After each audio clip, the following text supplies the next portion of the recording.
Thanks very much, President, and thanks very much to the Director General. You made the point that the purpose of red notices is to bring criminals to justice, and I think we'd all obviously agree with that and agree with the importance of Interpol's role. But you also said that there was a sort of a misrepresentation that Interpol was surrounded in secrecy.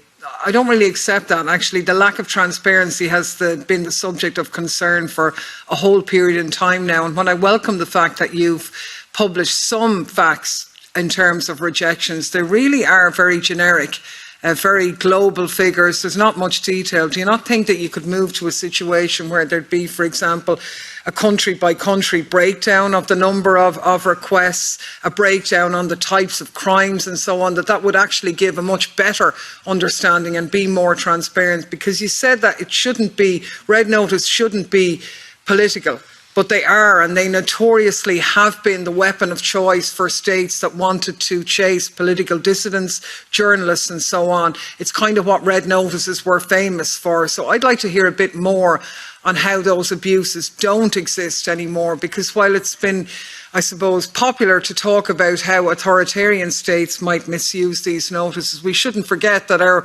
so-called democracies can also use them. And I just wanted to use the case of Julian Assange, who was slapped with a red notice in 2010, who's still being persecuted to this day, locked up in a maximum security prison, while the British and US decide to drive him to death, basically. But his case is the media freedom fight of our generation, and I'd really like to know what has changed in Interpol now that would lead to a red notice not being issued in his case, because to my mind he's clearly not a criminal, he's a journalist.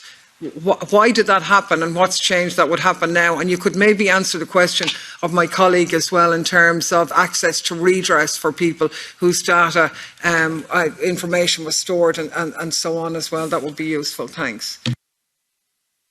Your floor back. Yeah, thank you very much. I mean, as I said, with all the work we have been doing since 2016 to strengthen the compliance mechanism, to ensure that every single red notice we are publishing is in line with our RPD. And of course, we can only take that information into consideration that is available at the time where the request is arriving. We are quite sure that we have a robust system in place now. Again, the statistics currently are telling us that 95% of all the requests we are receiving, no problem, ordinary law crime, we help in catching murderers, drug traffickers, people smugglers, rapists, sexual offenders all around the world. 5% considered non-compliant, where Interpol has to say you can do something on a bilateral level, but not with the support of Interpol. So we have had a number of cases in the past that became public where we found out that these have either been old cases from a time where Interpol has not had that strict compliance assurance mechanism. We have also seen that in some cases, two member countries were acting bilaterally, and it was called an Interpol operation because their Interpol national central bureaus have been involved, but actually Interpol as an organization was not involved and the Secretariat was not involved, but it appeared in the news as an Interpol operation, which was not the case. And of course, you have to take into consideration that Interpol, we are not having investigative powers anyway. We cannot make any arrests. Every member country decides on its own what to do based on a red notice that exists. They can decide to take action, but they can also decide to get more information. So it's up to the member country to decide. That needs to be understood. And sometimes we also found out that in case we are deleting a red notice because we get information at a later stage that somebody has been receiving a protective status, we send a message to all our member countries to delete the information from our databases. We had a number of cases in the past where member countries kind of forgot deleting the information from their databases and somebody got arrested upon arrival at an airport.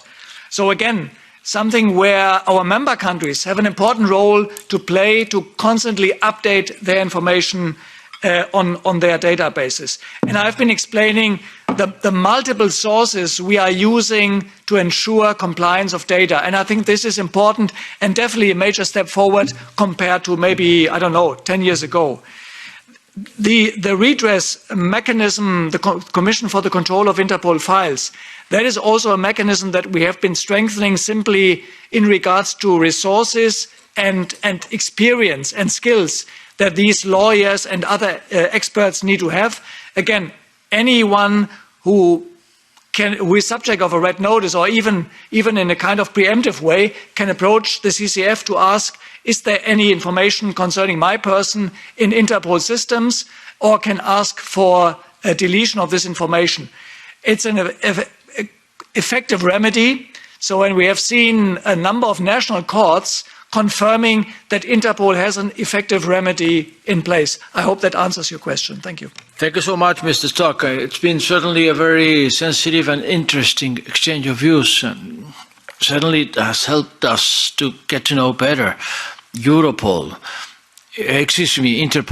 its powers, its limits, and mostly related to the concern of us as to how to address the